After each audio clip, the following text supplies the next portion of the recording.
लक्ष्मीबाई नेवालकर झांसी की रानी, नवंबर 1828। महारानी झांसी की रियासत की पत्नी। मराठा साम्राज्य 1843 से 1853 तक महाराजा गंगाधर राव नेवालकर से विवाह धारा वह 1857 के भारतीय विद्रोह में अग्रणी शक्तियों में एक थी, जो एक राष्ट्रीय नायक और भारतीय राष्ट्रवादियों के लिए थी। जन्म कदराहाट ब्राह्मण परिवार में। बनारस। लक्ष्मीबाई ने 1842 में झांसी के महाराजा गंगाधर राव से शादी की।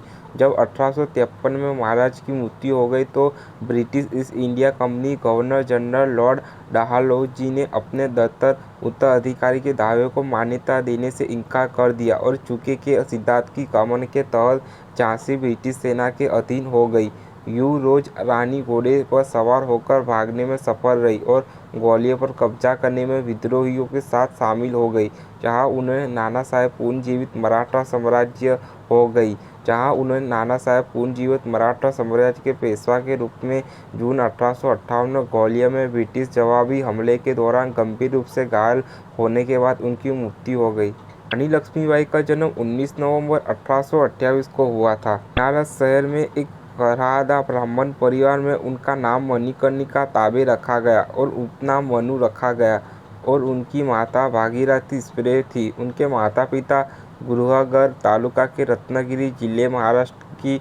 उनकी मां की मृत्यु हो गई जब वह 5 साल की थी। उनके पिता कल्याणपनात के युद्ध के समय सेनापति थे। उनके पिता पेशवा बाजीराव द्वितीय बिठूर जिले पेशवा ने उन्हें छबीली कहा, जिसका अर्थ है सुंदर और जीवंत, और प्रशिक्षित। उनकी शिक्षा घर पर ही हुई और उन्हें पढ़ना लिखना सिखाया गया और बचपन में वह अपनी उम्र के अन्य लोगों की तुलना में अधिक स्वतंत्रता थी।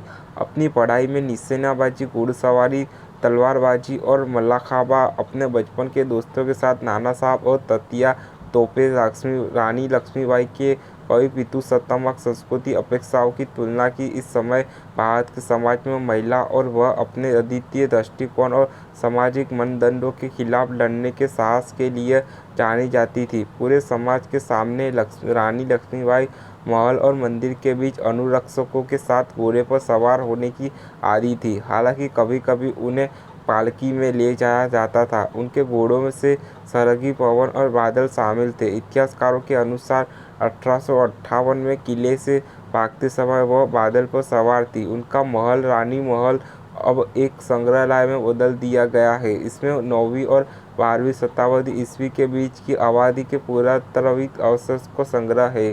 मणिकर्णिका का विवाह झांसी के महाराजा गंगाधर राव नेवालकर से हुआ था मई 1842 में और बाद में उन्हें लक्ष्मीबाई कहा जाने लगा। हिंदू देवी लक्ष्मी का सम्मान और महाराष्ट्रीयन परंपरा के अनुसार महिलाओं को शादी के बाद एक नया नाम दिया जाता है। सितंबर 1851 में उन्होंने एक लड़के को जन्म दिया, जिसका नाम बाद में दामोदर रखा गया, जिसकी जन्म के 4 महीने बाद एक पुरानी बीमारी के कारण मृत्यु हो गई। महाराज ने आनंद राव नाम के एक बच्चे को गोद लिया था, जो गंगाधर राव के चचेरे भाई का बेटा था, जिसका नाम महाराजा ने एक दिन पहले दामोदर राव रखा गया था। मृत्यु हो गई। दातक ग्रहण ब्रिटिश राजनीतिक अधिकारी की उपस्थिति में हुआ था, जिन्हें महाराजा की ओर से एक पत्र दिया गया था, जिसमें निर्देश दिया गया था कि बच्चे के साथ सम्मानपूर्वक व्यवहार किया जाए और झांसी की शासन उसकी विधवा को जीवन भर के लिए दे दिया जाना चाहिए। नवंबर 1853 को महाराज की मृत्यु के बाद, क्योंकि दामोदर राव एक दातक पुत्र थे, British East India Company governor general lord Dalhousie के तहत चुका का सिद्धांत लागू किया गया। दामोदर राव के सिंहासन के दावे को खारिज कर दिया और राज्य को अपने क्षेत्रों में मिला लिया।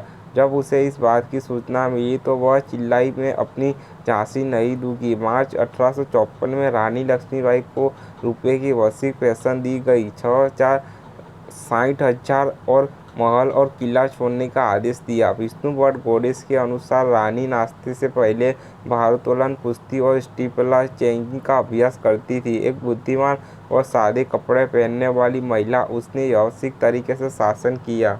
10 मई 1857 को भारतीय विद्रोह की शुरुआत मेरठ 1857 की गर्मियों के श्रेणीय अशांति के बीच शहर अपेक्षाकृत शांत था, लेकिन रानी ने का आयोजन किया हल्दी कुमकुम अपनी प्रजा को आश्वासन देने के लिए और उन्हें यह विश्वास दिलाने के लिए कि अंग्रेज कायर थे और उनसे डरना नहीं चाहिए। झांसी की सभी महिलाओं के सामने धूमधाम से समारोह आयोजित किया गया। इस बिंदु तक लक्ष्मीबाई अंग्रेजों के खिलाफ विद्रोह करने के लिए अनिच्छुक थी।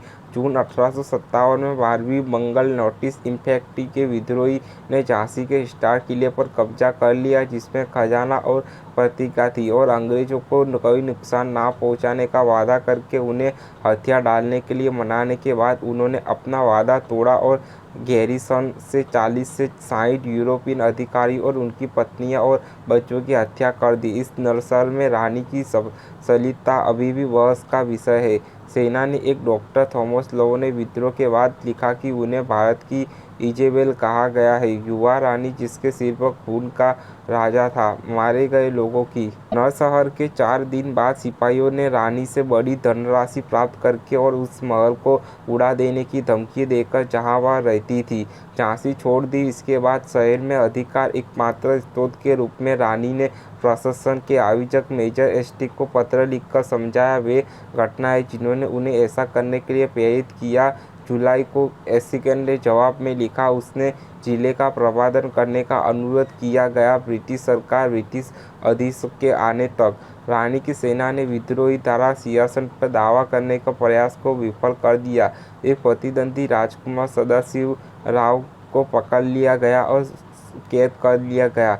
तब कंपनी के सहयोगियों ओरछा और दतिया, हालांकि उनका इरादा झांसी को आपस में बंटाना था। रानी ने सहायता के लिए अंग्रेजों से अपील की, लेकिन गवर्नर जनरल ने मना की। वह नरसंहार के लिए जिम्मेदार थी और कोई जवाब नहीं मिला। उन्होंने किले की दीवारों पर इस्तेमाल की जाने वाली तोपें डलाने के लिए एक फाउंड्री की स्थापना की और झांसी के पूर्व सम्मतों और विद्रोही के तत्वों सहित सेनाओं इकट्ठी की, जो अगस्त 1857 में आक्रमणियों को हराने में सक्षम थी। इसी समय उनका इरादा अभी भी था अंग्रेजों की ओर से झांसी पर कब्जा करने के लिए।